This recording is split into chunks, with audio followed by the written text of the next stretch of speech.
So we looked at one way that we can lose image quality, which is by resampling, right? So trying to enlarge something, we lose some quality. If we shrink something down, we also correspondingly lose some quality. In all of those cases, right, I'm still working with that Photoshop file, the PSD. Another way that we can lose some of our quality is by saving it to a file format which has compression. Now, those of you who had me for PH172, you may remember this. We did a little bit of work with this in Lightroom, right? Exporting stuff. You have the same options for what kind of file format you export things as, and those will certainly screw up our image quality. I'm going to show you briefly where we do that in Photoshop. So most of the time, our workflow, right, is that we're going to work on our file in Photoshop, edit it in Photoshop, save it, just Command S, go back into Lightroom, and now in Lightroom we have this file. If we need to export it, we'll export it from Lightroom. That is the better way to work. But I'm going to show you where you can save stuff directly from Photoshop if, for some reason, you need to do that. So pretty basic, same as everything else. I'm going to do a Command Shift S for Save As, or I can go to the File menu, Save As. And per our super dorky naming conventions, I'm going to save it. All right, I'm still in this BLF 2021 PH172 thing. I'm going to make a new folder.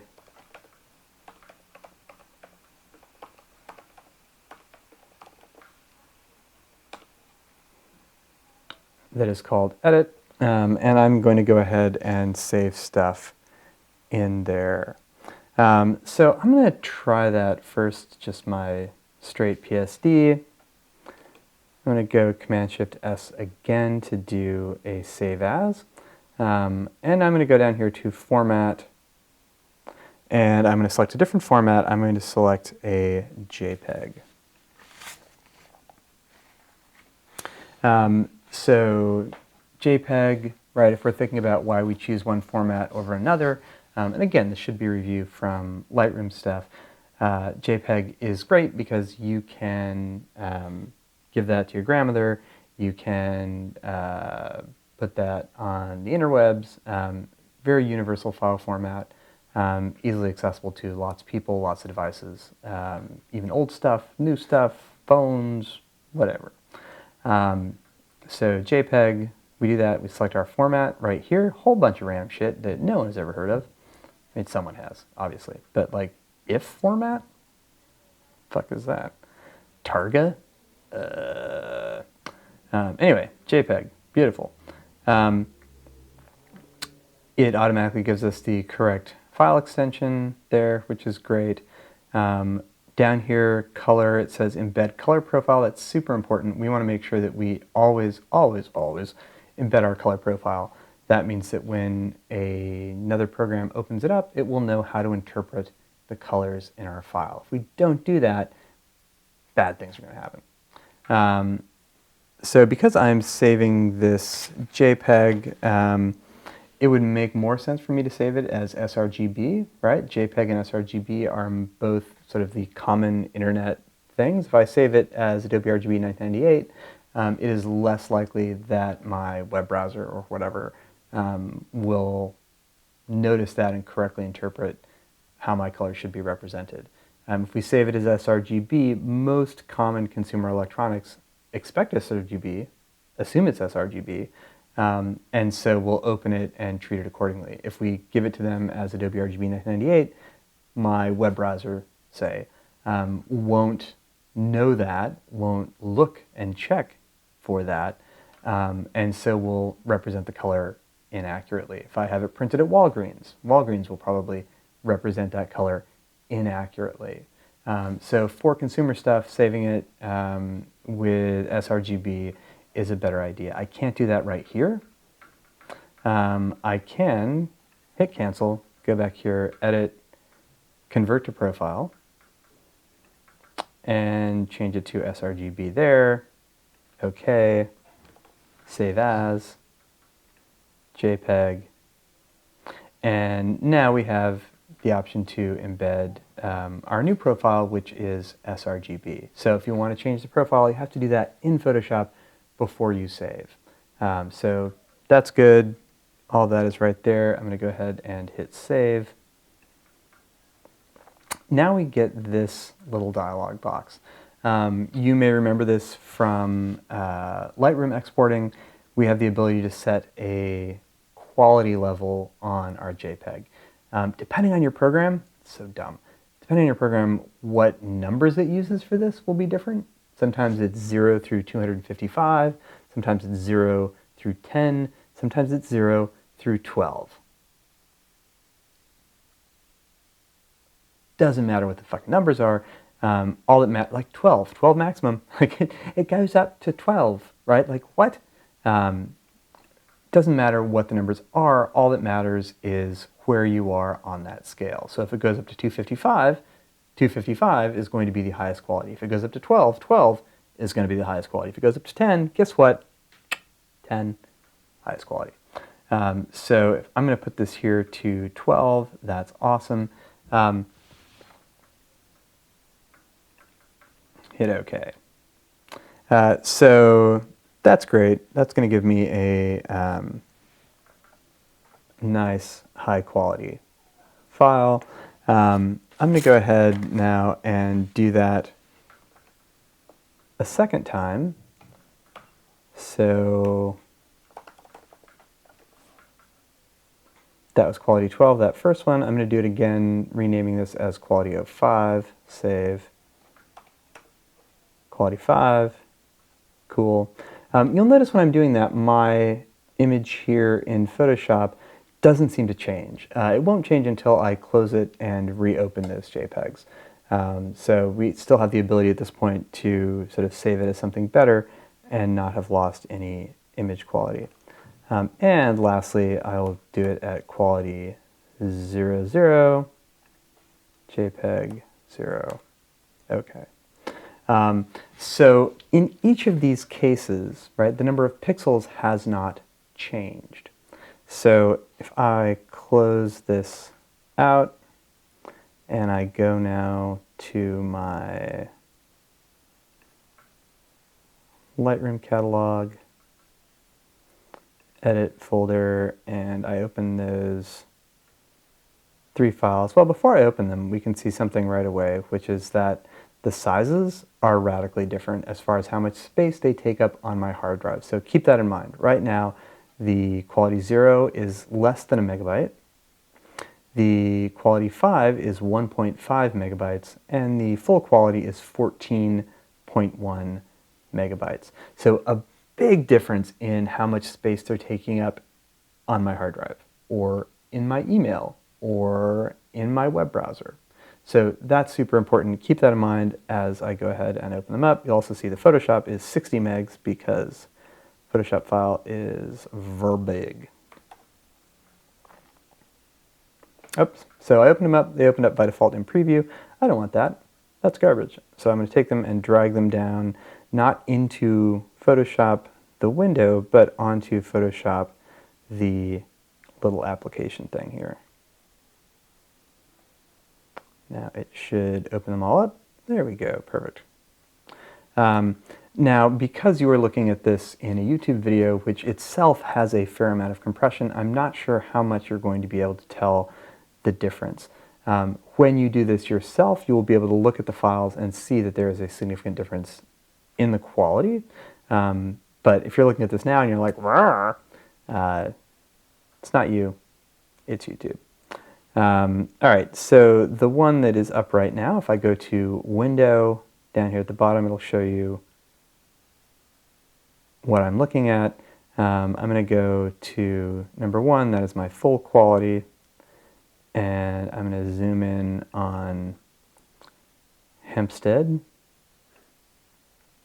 And I'm going to go back up to Window and say Arrange.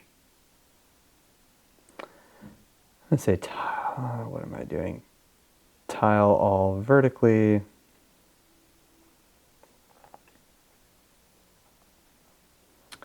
match all. Okay, so now what I've got is all three of my files open at the same level of magnification and looking at the same part of the image. And I'm going to zoom in a little bit more.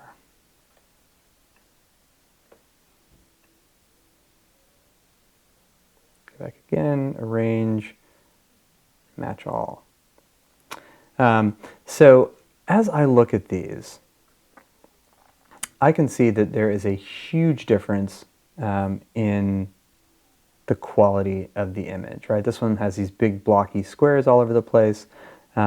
This one, right, the sky looks okay, but if I come down here around these handrails, match it again,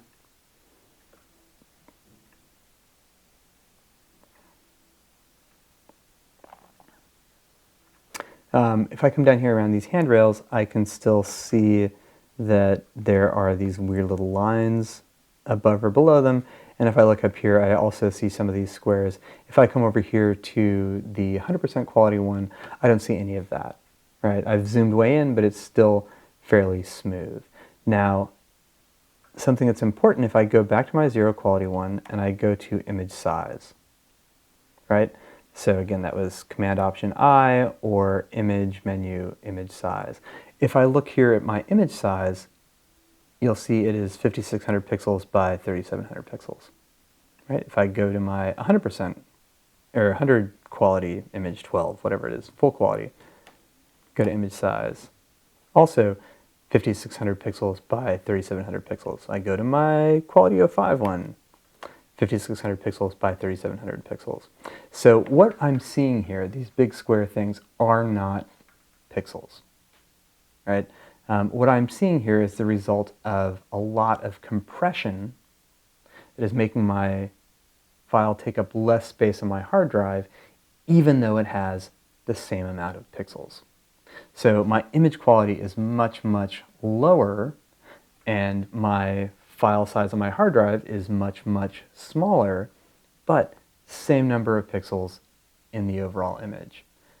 So this is why just pixel dimensions are not the only thing telling me what my image quality is.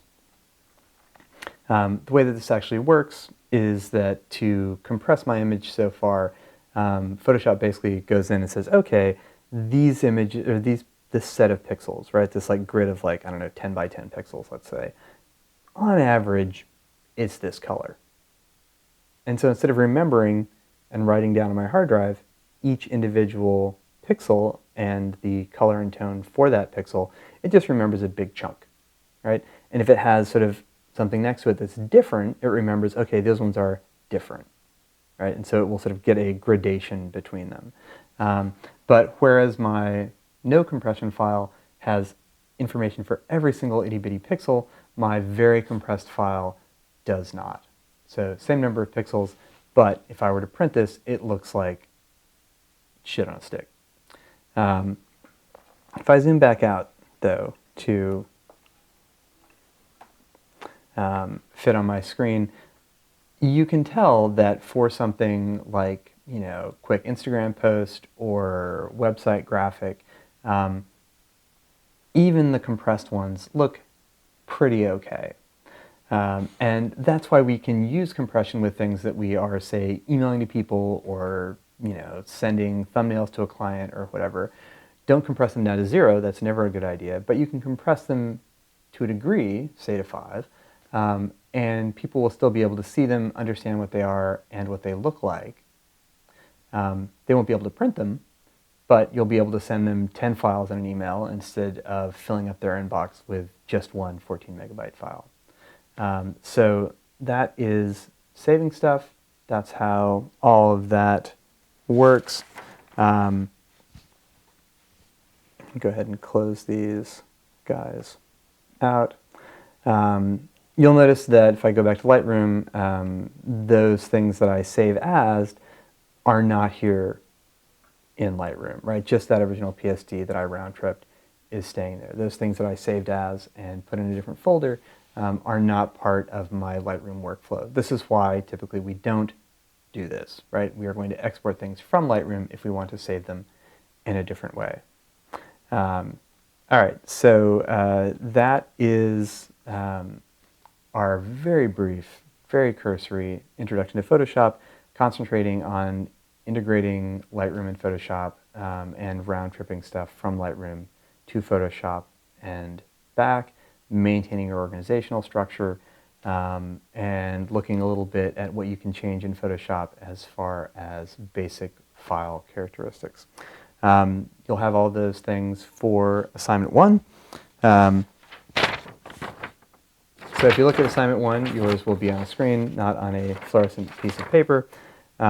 You are going to take a raw file in Lightroom, bring it into Photoshop as a full-size 16-bit PSD in a ProPhoto color space, modify it in some way, right? I drew some birds, you could draw a mustache on somebody, whatever you want to do. You can write poo in big letters if you're 12. Save it, go back to Lightroom, and then go back to Photoshop, and we'll do Save As, just like we did here, in a couple of different ways. We'll do one just like it is, right? So that full-on PSD, one as a full-size 8-bit TIFF, right? So Save As, one of the file formats is TIFF. We talked about mode and being able to set it to 8-bit instead of 16-bit. Full-size 8-bit JPEG, sRGB, right? Full quality, so having that slider up at 12. Then we're going to have 3 where we change the image size, right? So that was in that image size hitting resample, and then going to whichever is the longer dimension, right? In this case, it's a horizontal, so the longer dimension is the width. Setting it to some number that I've specified on here, hitting OK, and exporting that out. One important note, when you were doing this, right, after I have made this thing smaller and smaller and smaller, I still have to go back and do those last 3, not at this teeny tiny size. So when you are doing that, you can either go reopen that original PSD and edit that, save as, or here in Photoshop, I can go over here to the History tab, and whenever I am working in Photoshop, if I have not closed my file out, right, if it's still been open the entire time, I have this history of where I can just go back a couple of steps and get to a previous state of my file. If you can't find the history window, you can just go up to Window and find it there, right? It's checked, so it's showing up. If it disappears for some reason, poof, there it is. If you can't find any of those windows, remember Tab will hide or show them. And if you can't find your menu, then F will cycle through the different full screen modes. So troubleshooting ways if you can't find things. So that is 4, 5, and 6, right? Is changing the file size of your image by editing the number of pixels. And then the last one, we go back to the full size image and save it with different compression levels, so different quality levels. This is JPEG, one is 8, one is 5, and one as 0. So do that, should be pretty straightforward. It's a chance just to kind of work with Photoshop, play with the interface a little bit, play with round tripping from Lightroom, and there's also a thinking part to the assignment.